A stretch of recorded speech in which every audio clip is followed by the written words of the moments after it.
2024 সালে এইচএসসি পরীক্ষার্থী বন্ধুরা, আমার ভিডিওতে তোমাদের সকলকে স্বাগতম। তো তোমাদের রিটের পরবর্তী আপডেট নিয়ে আজকে তোমাদের বলবো, তো ভিডিওটা না টেনে সম্পূর্ণ দেখানো অনুরোধ রইলো। তো দেখো, হাইকোর্ট কিন্তু তোমাদের এই যে শুনানির তারিখটা সেটা কিন্তু ধীরে ধীরে পিছিয়ে দিচ্ছে, অর্থাৎ এটা কিন্তু বৃহস্পতিবার কিংবা রবিবারে দেওয়ার উচিত ছিল, কিন্তু সেটা কিন্তু পিছিয়ে দিচ্ছে আরও।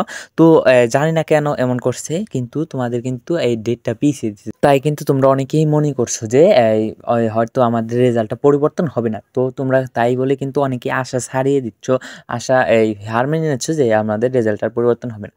দেখো, হার মানলে হবে না, এটাই কিন্তু আমাদের শেষ একটা চেষ্টা। এই চেষ্টার ফলে যদি রেজাল্টটা পরিবর্তন হয় তাহলে এই চেষ্টার ফলে হবে, আর না হলে হবে না।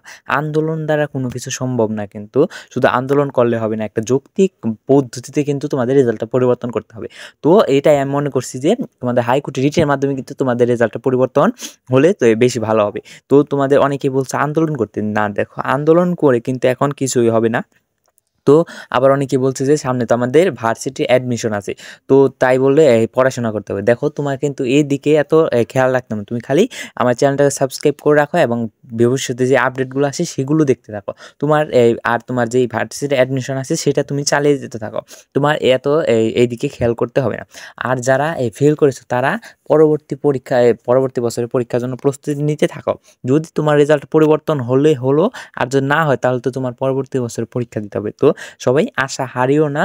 তো আমাদের একটা শেষ চেষ্টা চলছে, তো তারপরে দেখা যাক যে কি হয়। তো ততক্ষণ পর্যন্ত সবাই অবশ্যই চ্যানেলটাকে সাবস্ক্রাইব করে পাশে থাকা বেল আইকনটা ক্লিক করে রাখবে। তো আজকের মতো এখান থেকে বিদায় নিচ্ছি, আর ভিডিওটি সম্পূর্ণ দেখার জন্য অসংখ্য ধন্যবাদ।